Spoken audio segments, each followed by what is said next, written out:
नमस्कार, आप सभी दर्शकों का बहुत बहुत स्वागत है। आप देख रहे हैं जस्ट टीवी। मैं हूं नेहा शुक्ला। स्ट्रेट टॉक के दर्शकों का एक बार फिर से करती हूं हार्दिक अभिनंदन।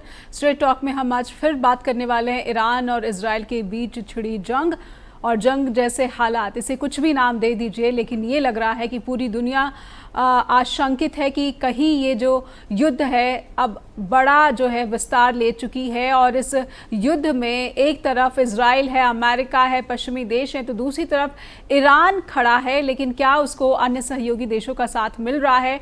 इसके साथ कुछ और सवाल जुड़े हुए हैं। कार्यक्रम आगे बढ़ाते हैं, आइए शुरू करते हैं आज की अपनी स्ट्रेट टॉक।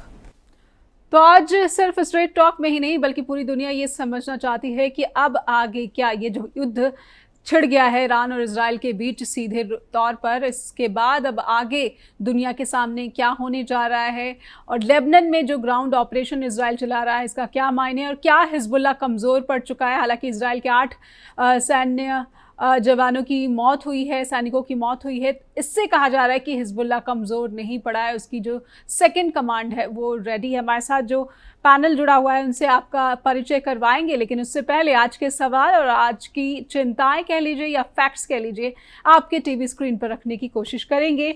आज के ये सवाल हैं कि इजराइल जो है, इसको लेबनान में ग्राउंड ऑपरेशन में कितनी चुनौती का सामना करना पड़ा। 8 सैनिकों की मौत हो चुकी है इजरायली। ये कितना बड़ा नुकसान इजरायली सेना को। सैन्य ताकत की अगर बात की जाए तो क्या ईरान कमज़ोर है, इजराइल भारी पड़ेगा? ये कुछ सवाल हैं जो कि लोग समझना चाहते हैं। G7 देशों की जो भूमिका है वो क्या नज़र आ रही है? इजराइल के फैसले किस पर भारी पड़ते नज़र आते हैं? क्या दुनिया तीसरे विश्व युद्ध के मुहाने पर खड़ी है? और क्या ईरान का चीन और रूस खुलकर समर्थन करेंगे? बड़ा सवाल ये भी है कि क्या ईरान का उस तरीके से चीन और रूस समर्थन करेंगे जिस तरीके से इजराइल का अमेरिका और अन्य पश्चिमी देश कर रहे हैं? और भारत की जो तटस्थ विदेश नीति है ये कितनी प्रभावी रह गई है, इसको भी समझेंगे हमारे आज के पैनलिस्ट से। आइए उनका स्वागत कर लेते हैं। हमारे साथ रिटायर्ड कर्नल दिनेश नैन जुड़ चुके हैं, डिफेंस एक्सपर्ट। हमारे साथ मेजर जनरल रिटायर्ड राजन कोचर जी जुड़ चुके हैं, डिफेंस एक्सपर्ट।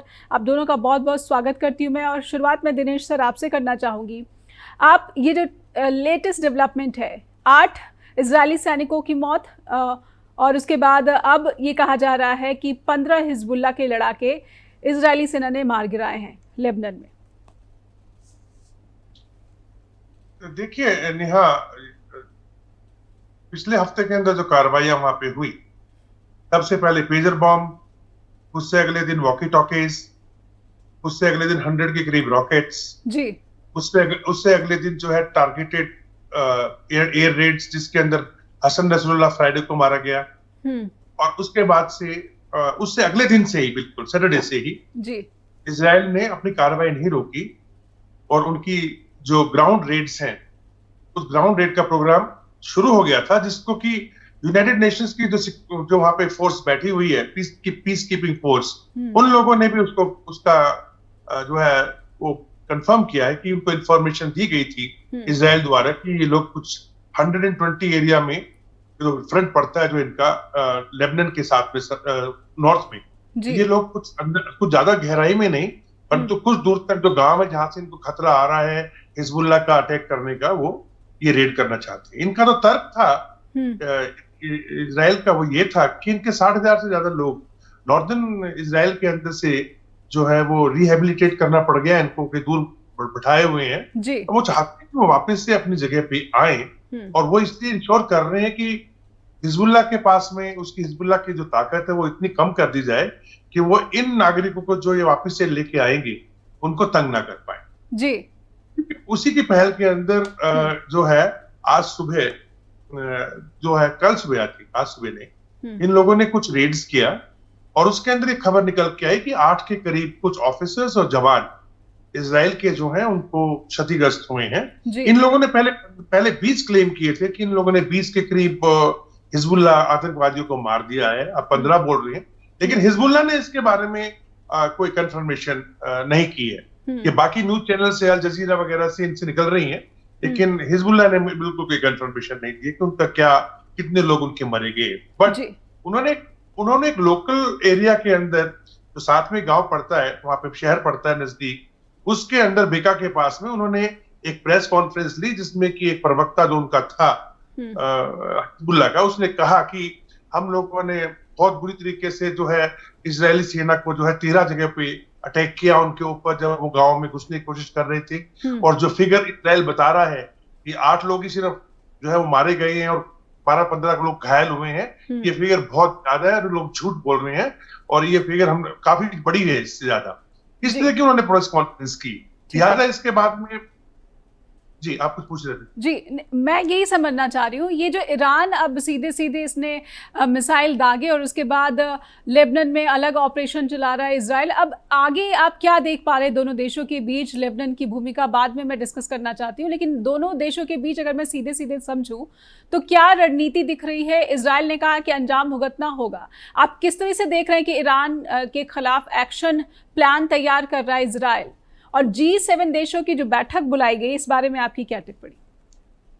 देखिए, G7 देशों की बैठक कल बुलाई गई थी जिसके अंदर बेसिकली उसके अंदर ये था नेहा कि 1979 के अंदर जब ये अयतुल्लाह खुमैनी का ये रिवॉल्यूशन आया था और सरकार तख्ता पलट हुआ था शाह का, तो उस टाइम पे से लेके अब तक किसी न किसी बहाने कभी आप ये कह लीजिएगा कि जो न्यूक्लियर इंस्टॉलेशंस हैं या न्यूक्लियर इनके जो कार्यक्रम है उसके बहाने अमेरिका इनके ऊपर सैंक्शन लगाता आया है, लेकिन वो सैंक्शन इतनी खिंच चुकी है कि अभी शायद उसका तोड़ कुछ ना कुछ ईरान ने निकाल लिया होगा। तो जो G7 में बातचीत हुई है वो बेसिकली बाकी देशों से अब ये कहा गया है कि जिस तरह की हमने सैंक्शन लगा रखी हैं, आप लोग भी प्लीज इंश्योर करो कि वो सैंक्शन उतनी ही खींच करके लगाई जाए ताकि ईरान के ऊपर प्रेशर जाए। बस इस वार्ता के और कुछ बातचीत इससे ज्यादा नहीं हुई थी। हाँ, ये जरूर हुआ कि अमेरिका ने ये कहा है कि वो सीज फायर की तरफ काम कर रहा है, लेकिन अमेरिका अटैक नहीं करेगा ईरान के ऊपर। ये तो जो बाइडेन ने भी कल रात को जो है अमेरिका में जब उनसे सवाल पूछा जा रहा था तो उनसे पूछा गया था तो उन्होंने कहा कि लेकिन अभी हमें बातचीत करनी है कि इजराइल के ऊपर जो घातक अटैक किया गया है ईरान द्वारा, तो इजराइल उसके अंदर क्या प्लान कर रहा है, हमारी उनसे बातचीत होनी है अभी, और उसके बाद में हम कुछ कह पाएंगे कि इसके ऊपर क्या तय किया जाता है। मेरा मानना ये है कि अभी जो बेसिक एम इजराइल का लग रहा है मुझे, वो ये है कि 2006 के अंदर नेहा एक यूएन रिजोल्यूशन आया था 1701 करके, जिसके अंदर की एक जो रिवर है इनकी, मैं नाम भूल रहा हूँ उसका, थोड़ा शायद खड़ोस सर बताएंगे कि वो बेका से लेकर के मेडिटेरियन सी की तरफ जो जाती है सबसे साउथ की रिवर,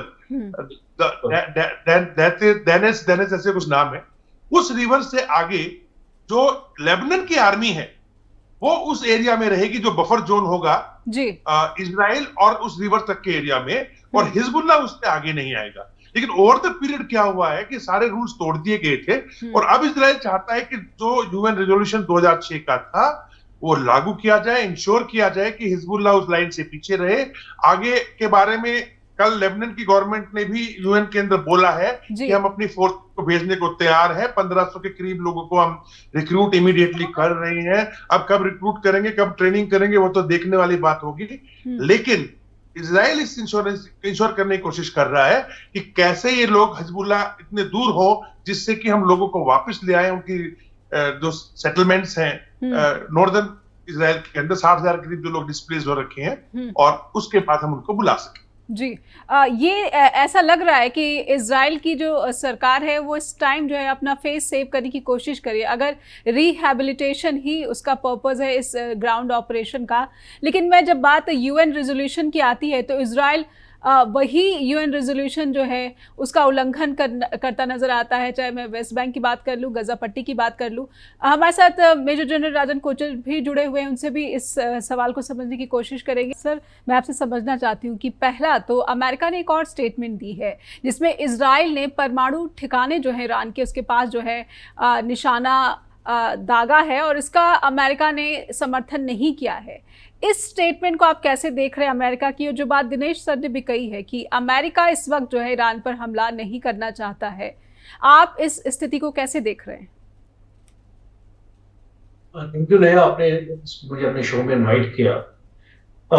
लार्जर पर्सपेक्टिव ये है कि जो अभी सिचुएशन मिडिल ईस्ट में डेवलप हो रही है, शायद ईरान को कन्फ्रंट करने का इससे अच्छा मौका यूनाइटेड स्टेट्स को नहीं मिलेगा। जो भी स्टेटमेंट्स आ रही हैं यूनाइटेड स्टेट्स से वो मेजर्ड स्टेटमेंट्स हैं, ज्यादातर इजराइल सेंट्रिक स्टेटमेंट्स रहेंगी।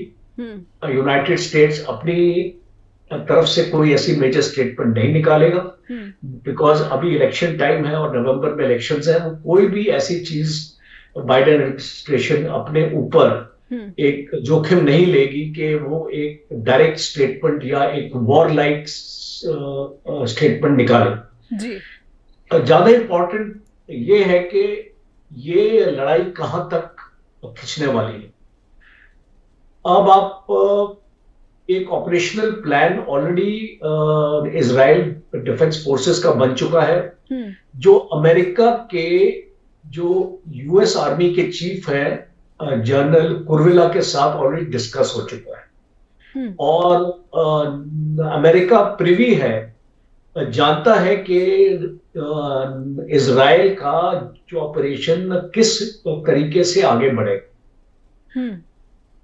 अब इजराइल का एक पॉलिटिकल एम है हिजबुल्लाह की लड़ाई के लिए, लेबनान वॉर के लिए, और एक मिलिट्री एम। तो इसको जानना बहुत जरूरी होगा हमको कि एक मिलिट्री एम और पॉलिटिकल एम क्या है, क्योंकि उसके बाद ही हम अपनी असेसमेंट लगा सकेंगे कि लड़ाई कहां तक और क्या अपना शेप लेगी जी। तो इसका जो पॉलिटिकल एम जो नेतन्याहू ने अपने लिए सेट किया है वो है हिजबुल्लाह की बर्बादी and maximum degradation of military strength of Hezbollah. दूसरा है कि मिलिट्री एम इसको अचीव करने के लिए जैसे डिस्कशन हो रहा है, एक बफर जोन क्रिएट करने की बात हो रही है। और लेबनान में 16 रिवर्स हैं, पेरिनियल है ये, इसका मतलब कि वो 24/7 फ्लो करती है, उनमें ड्राई नहीं होती है। मॉनसून हमारे कंट्रीज में ऐसी कुछ रिवर्स है जो खाली मॉनसून के टाइम पे ही उनमें पानी आता है जी। पर ये पेरिनियल है। और अगर आप बेरूट को एक सेंट्रल पॉइंट अगर आप बनाओ तो 6 रिवर साउथ ऑफ बेरूट है और तकरीबन 12 रिवर नॉर्थ ऑफ बेरूट। तो अगर हम जो इजराइल का एम है, लिटानी रिवर है, लिटानी 140 किलोमीटर लंबी ये रिवर है, ये इसकी लेंथ 140 किलोमीटर है जी। अब लेबनान बॉर्डर से लिटानी रिवर 29 किलोमीटर्स है।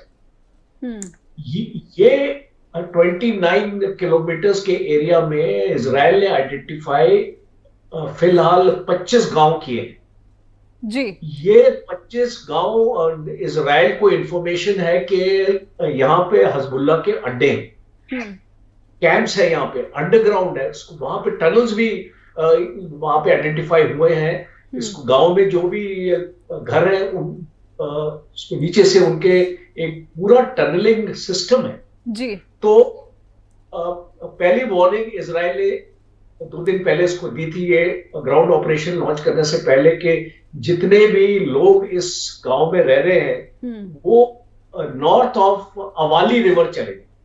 और अवाली जो रिवर है वो सबसे पहली रिवर एक्चुअली पड़ती है फ्रॉम द इंटरनेशनल बॉर्डर। तो इस मकसद क्या है इसका? बिकॉज इजराइल को नहीं चाहता कि हिजबुल्लाह जैसे कि हमास ने किया है कि ह्यूमन शील्ड्स को यूज करे और बाद में इजराइल के ऊपर ब्लेम करे कि आपने इतने सारे हमारे सिविलियंस मार दिए। तो इसीलिए अभी इजराइल ने एक स्टेटमेंट दिया है कि सारे सिविलियंस को नॉर्थ ऑफ अवाली रिवर तक जाए जी। अब बेसिकली ये जो लड़ाई होगी सबसे पहले ये इनकी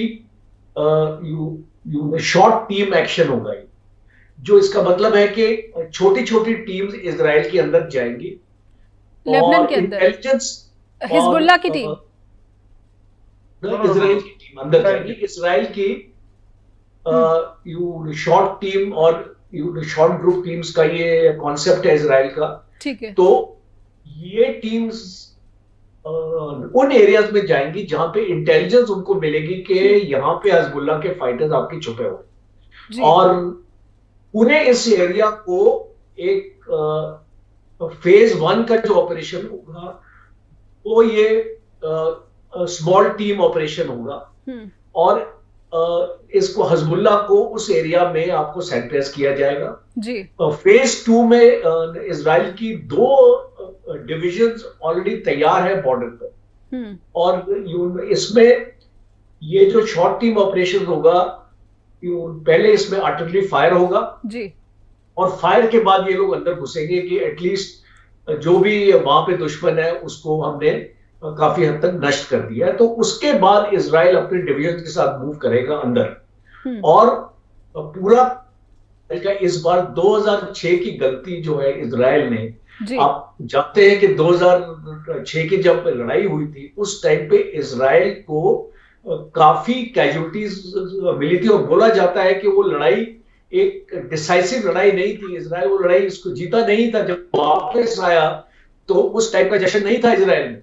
तो इसलिए मैं ये मानता हूं कि अभी जो भी गलतियां लोगों ने की है, क्योंकि देखिए हिजबुल्लाह एक कन्वेंशनल आर्मी नहीं है, उसके पास एयरफोर्स नहीं है, उसके पास आर्टिलरी नहीं है जी, मैक्सिमम उसके पास मिसाइल्स और एंटी टैंक वेपन्स हैं, और उसके जो फाइटर्स हैं वो गुरिल्ला वॉरफेयर में ट्रेन है जी। तो इसीलिए उनको गुरिल्ला वॉरफेयर में ही हराना पड़ेगा इजराइल को, अगर उसको वहां पे अंदर 29 किलोमीटर अगर जाना है तो ये एक आसान काम नहीं। हम बोल सकते हैं कि आपने हिजबुल्लाह की लीडरशिप खत्म कर दी है जी, बट जितने भी टेररिस्ट ऑर्गेनाइजेशन होती है ये अपनी लोकल लीडरशिप के साथ लड़ती है। तो क्या ये दुनिया के लोग समझे कि हिजबुल्लाह की लीडरशिप जरूर जो है तबाह या बर्बाद होगी है, लेकिन हिजबुल्लाह को जितना कमजोर करार दिया जा रहा है हिजबुल्लाह उतना कमजोर है नहीं या पड़ा नहीं है?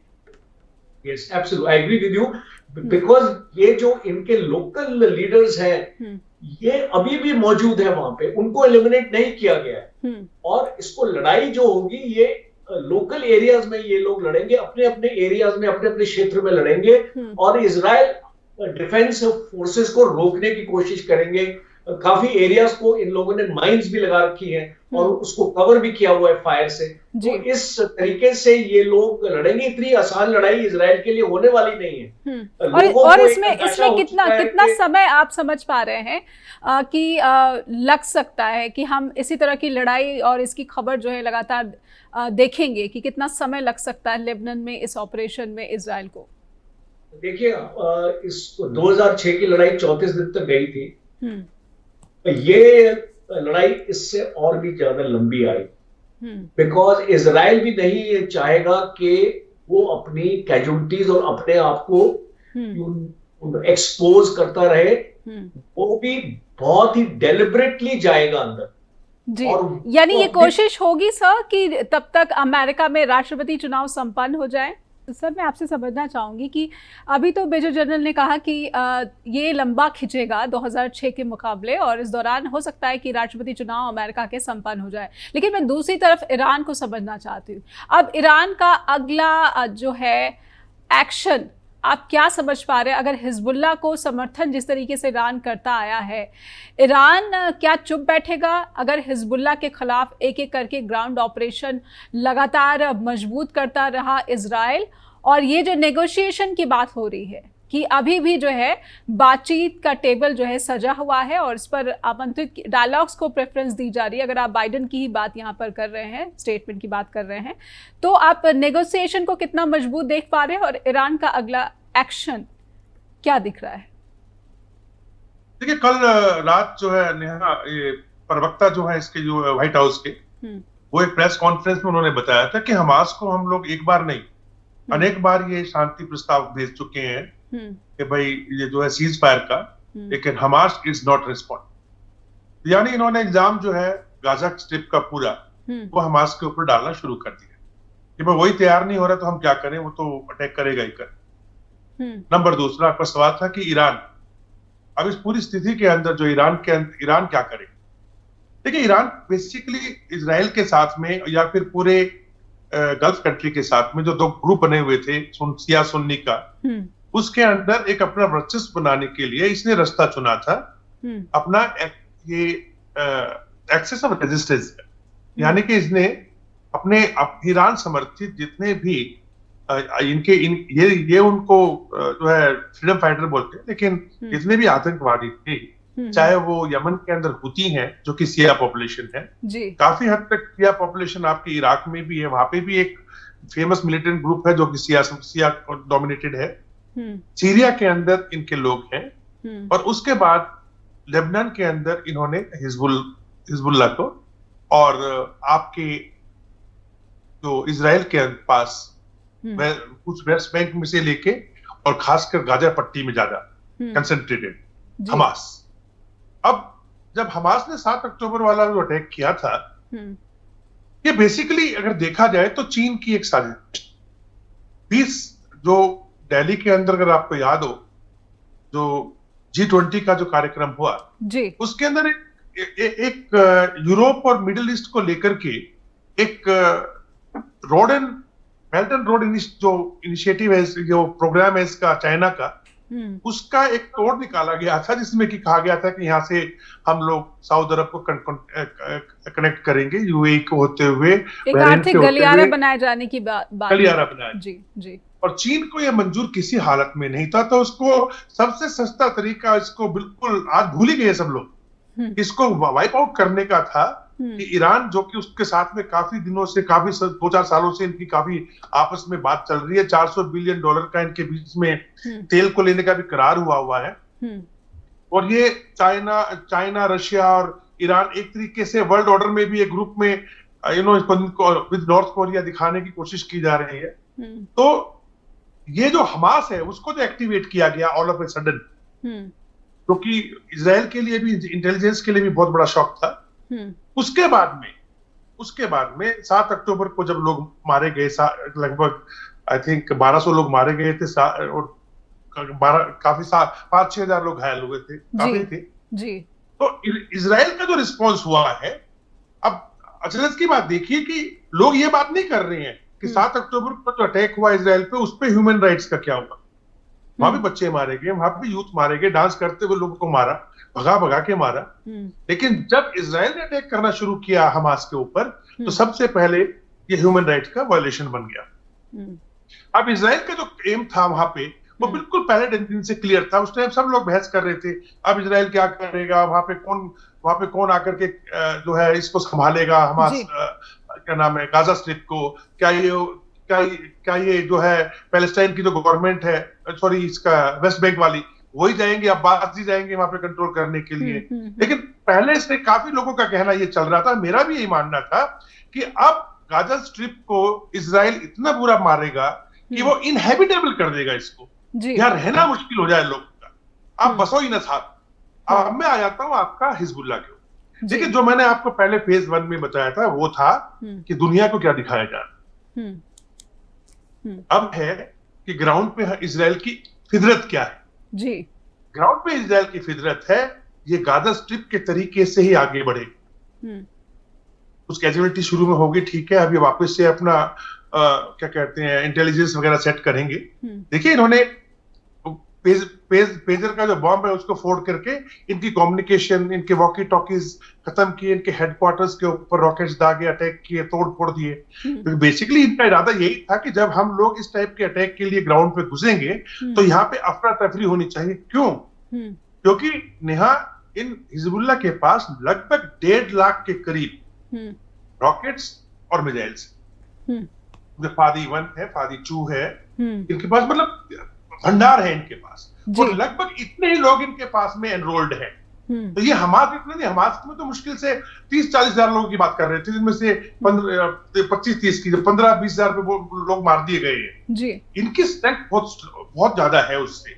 तो लाजिम सी बात है कि यहाँ पे जब ये अटैक करेंगे तो इनका टाइम लगेगा और ये लोग उसके हिसाब से आगे बढ़ेंगे, लेकिन करेंगे जरूर। वो इसलिए कि अगर हिजबुल्लाह को बीच में छोड़ दिया तो इनके लिए अगेन ये जो यहाँ का जो ये आफत है कि आगे फ्यूचर के लिए पक्का इनको वापस से तंग करेगी, और ये चाहते हैं इससे निजात पाना कि बहुत हो गया, इनफ इज इनफ। अब रही बात ईरान की जी, अब ईरान कब तक देखेगा कि हिजबुल्लाह के ऊपर, चलो इन्होंने मिसाइल दागी कह दिया कि हसन नसरुल्लाह जो है इनका सेक्रेटरी जनरल, उसको मारा तो मैंने मिसाइल मार दिया, लेकिन अभी तो ग्राउंड रेड्स तो अभी चल रहे हैं, 3 दिन से चल रहे हैं, उसमें कोई नई बात नहीं है, और ये बढ़ते रहेंगे। गाजा के अंदर भी 41,000 लोग मार दिए हैं जी, कोई नई बात तो है नहीं। तो अब ईरान किस बात के ऊपर एक्शन करेगा? And I think they will wait for that mistake again. If slight mistake is done by Iran अब इसके बाद में, then Iran will have it.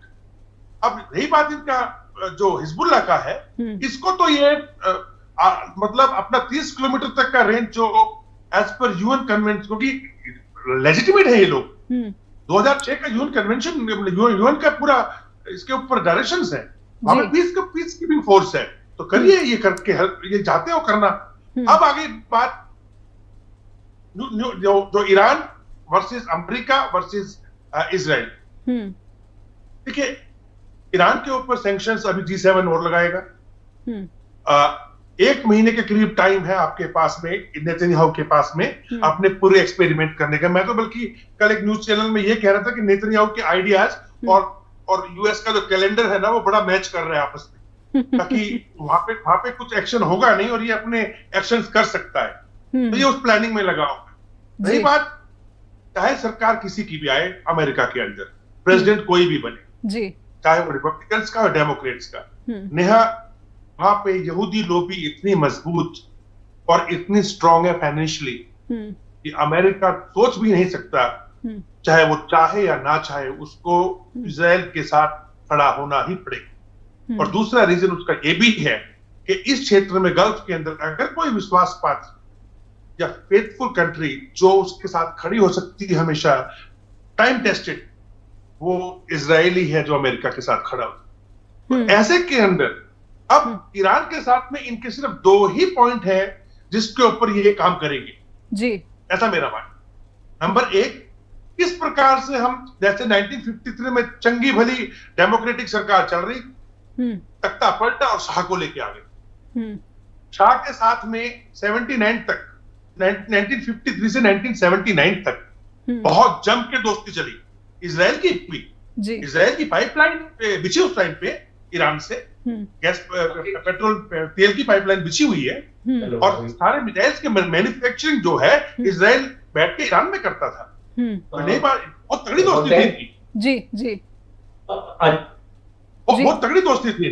तो अभी इनका सोच ये है कि जैसा इन्होंने 53 में किया था, अब चूंकि खुमैनी भी डरा बैठा है और जितना मुल्लाओं का गेम चलना था, उससे इंटरनल भी प्रॉब्लम है ईरान के अंदर। साथ ही साथ जो मसूद है, इनके जो नए प्रेसिडेंट हैं, he is basically favouring not confrontation. वो चाह रहे हैं कि वेस्ट के साथ में उनके अच्छे ताल्लुकात हो ताकि प्रोग्रेस हो। बहुत हो चुका है, ईरान को आइसोलेट ना रखने का उनकी स्टेटमेंट भी आई थी व्हेन ही इलेक्टेड, कि अब वो ईरान को आइसोलेटेड नहीं रहने देना चाहते हैं जी। एक तो जो है अमेरिका का कोशिश होगा या तो मसूद को सपोर्ट करके ऊपर लाया जाए और ये जो खुमैनी वाला गेम है खत्म हो, और दूसरा है कि इंटरनेशनल एटॉमिक एनर्जी की जो टीम थी, उसने जो रिपोर्ट दी थी कि 84% तक इनका यूरेनियम एनरिच हो चुका है, और चूंकि इन लोगों ने कामिकाजे ड्रोन्स या ये कहते हैं कि फतेह 3 की मिसाइल्स जो है वो रशिया को दी थी अभी कार्गो शिप के द्वारा, और प्रोबेबली रशिया ने इनको कुछ मिसाइल टेक्नोलॉजी और जी से बॉम्ब कैसे बना सकते हैं इस इन्वेस्टमेंट के बाद में, पर खुल के तो मेरे को लगता है रशिया भी नहीं आएगा, क्योंकि रशिया भी नहीं चाहेगा कि एक और एटॉमिक एनर्जी कोई एटॉमिक बॉम्ब वाला, यानी खुल के ना चीन आएगा ना रशिया आएगा, ये तय है जी। तो एम है कि इनका सेकंड एम होगा कि जो ये 84% तक पहुंचा है, किसी न किसी बहाने अमेरिका और इजराइल इसको नेस्त नाबूद करके इसको तहस नहस कर दे जी। ये 2 चीज करने का इनका एम है। बाकी मैं नहीं समझता कि पेट्रोल के ऊपर या पाइपलाइन पे या अटैक करने से इनको कुछ खास हासिल होने वाला है, और ना ही उनका शायद इरादा होगा। Let's wait and watch how situation develop. जी राजन सर, आपसे समझना चाहूंगी, फिर क्या हम ये समझे कि ईरान ने जो हवा में मिसाइल दागे 181 जो है हाइपरसोनिक मिसाइल दागे, जिसमें ये भी कहा जा रहा है कि सिर्फ एक फिलिस्तीनी नागरिक की मौत हुई थी, ये सिर्फ और सिर्फ एक दिखावा था, क्योंकि हमास के अटैक को तो दिनेश सर चीन की साजिश बता चुके हैं। तो क्या ये चीन की साजिश, ईरान का दिखावा, ये सब जो है सिर्फ और सिर्फ रूस को ठगने की कोशिशें नजर आ रही हैं? मैं आपसे समझना चाहूंगी, और जहां तक बात आती है नेगोशिएशन की, बातचीत की, तो भारत के रोल को आप कैसे देख पा रहे हैं? Too many questions I guess, आप एक से शुरू कर सकते। जी first I'll start with these missiles which you mentioned. They're not hypersonic. जी ये बैलिस्टिक मिसाइल्स हैं बेसिकली, एंड बिकॉज अभी जो गूगल में तो कुछ भी आ जाता है hypersonic and all, but Iran के पास अभी कैपेबिलिटी नहीं आई है हाइपरसोनिक की। बेसिकली बीबीसी रिपोर्ट सेज कि ईरान की स्टेटमेंट है, ऑफिशियल स्टेटमेंट, कि पहली बार hypersonic. Okay, no it's not hypersonic, because अगर हाइपरसोनिक होती तो ये जो तभी जो इनके पास एंटी एयर डिफेंस सिस्टम है वो उनको पकड़ नहीं पाते। आयरन डोम जी नहीं पकड़ सकते, हाइपरसोनिक को बिल्कुल नहीं पकड़ सकते, because you see the speed is almost 7 to 8 max, 10 max, 15 max China के पास भी है। तो जो पेट्रियट मिसाइल सिस्टम है वो भी हाइपरसोनिक को नहीं पकड़ सकता आज के दिन। तो हम you see we should not get carried away by these words and all. It is basically ballistic, and ballistic का क्या होता है, it goes outside the atmosphere and there is a re-entry vehicle. जब ये re-entry जब अंदर आता है तो ये hypersonic speed से आता है। तो that is why this term is being shown that it is a hypersonic missile, but it is actually not a hypersonic missile. That is a point number one to be clarified. ठीक है।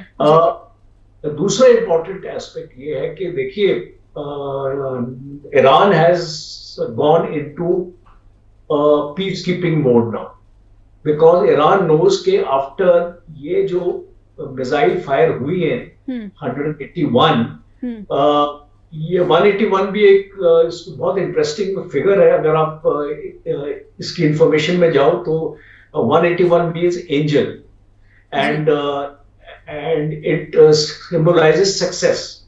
181 का जो word है it actually symbolizes success. तो if you believe in numerology you can take out these for deduction, but I don't think Khomeini actually believes in all these things.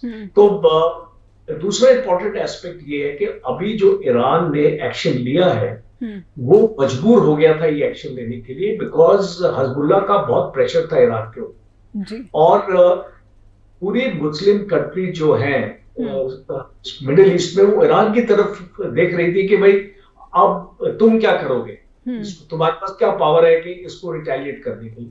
तो एक अपना self esteem, अपना जो अपने छवि के लिए और अपने वजूद के लिए ईरान ने ये एक्शन इसको लेना पड़ा जी।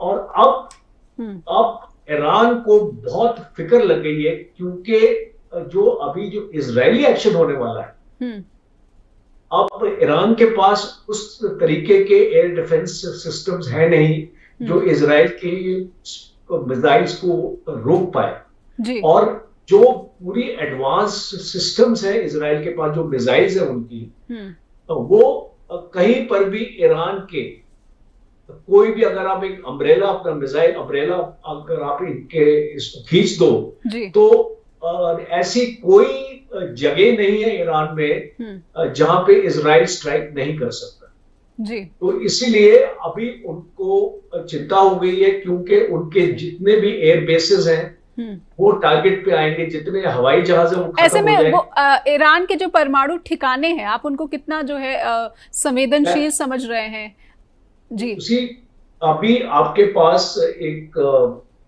बंकर बस्टिंग, आपके पास एक बॉम्ब है जो अमेरिका के पास है, और हो सकता है इजराइल को भी दे रखा हो, और इसका GBU-31 और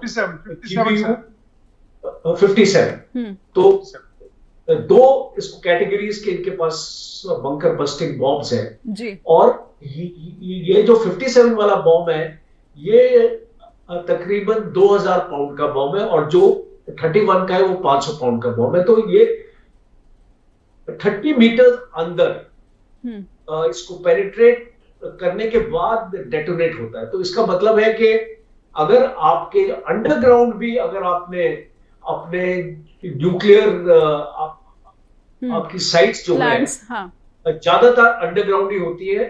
भारत में भी अंडरग्राउंड है, पाकिस्तान में भी अंडरग्राउंड, हर एक जगह कोई भी कंट्री है वो इसको अंडरग्राउंड ही बनाता है, वो उसको ओवरग्राउंड नहीं होगा। तो ये साइट्स भी वल्नरेबल है। जी जी।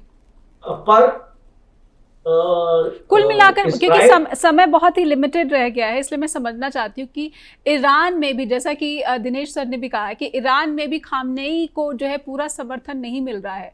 और इसका ताज़ा उदाहरण उन्होंने जो राष्ट्रपति का चयन है, चुनाव है, ये इसे पेश किया है। तो ये हम समझे कि ये हिजबुल्लाह के दबाव में आकर ईरान ने ये हमला किया, लेकिन ईरान इस स्थिति में नहीं है, चाहे वो आर्थिक मोर्चे की बात हो, चाहे वो लीडरशिप की बात हो, और देश में पॉलिटिकल जो स्थिति है, परिस्थितियां हैं, उसकी बात हो। यानी कि उसको मजबूर होना पड़ेगा बातचीत की टेबल पर आने के लिए, या फिर ईरान यूं ही लड़ता दिखेगा हिजबुल्लाह के प्रेशर में। देखिए, बातचीत की टेबल पे तो शायद इजराइल अभी आने के लिए तैयार ही नहीं है। और 1 month, after 1 month we can say you can't say I'm not an astrologer कि I can predict कि ये जो होगा नहीं होगा, बट आज की बात मैं इसको कर सकता हूं कि Israel is not interested in ceasefire. Israel is not interested in negotiation because अभी जो मौका इजराइल को मिला है दोबारा नहीं मिलने वाला। बिल्कुल। One final comment, बिल्कुल बिल्कुल, one final comment from Dinesh sir. Sir समय समाप्त हो गया। जैसे कि जनरल कोचर ने बताया अभी कि इनके पास में जो बंकर बस्टिंग बॉम्ब्स हैं बहुत पावरफुल हैं। ये कहा जा रहा है कि हसन नसरुल्लाह जिस बिल्डिंग में बैठा हुआ था वो 6 मंजिल नीचे बैठा हुआ था और उसको वहां पे मारा गया। उसी प्रकार से जितने भी इंस्टॉलेशंस वगैरह हैं ईरान के, खासकर न्यूक्लियर इंस्टॉलेशंस वगैरह, वो बेसिकली अंडरग्राउंड हैं। हिजबुल्लाह के भी काफी सब टनल्स अंडरग्राउंड हैं। और आई थिंक इनको जो GBU 31 और GBU 57 जो बंकर बस्टिंग बॉम्ब्स हैं, बहुत हैवी बॉम्ब्स हैं, रशिया के पास में भी है, जार नाम से है, लेकिन इसको छोड़ने के लिए एक स्पेशल हवाई जहाज होते हैं या एयरक्राफ्ट होते हैं।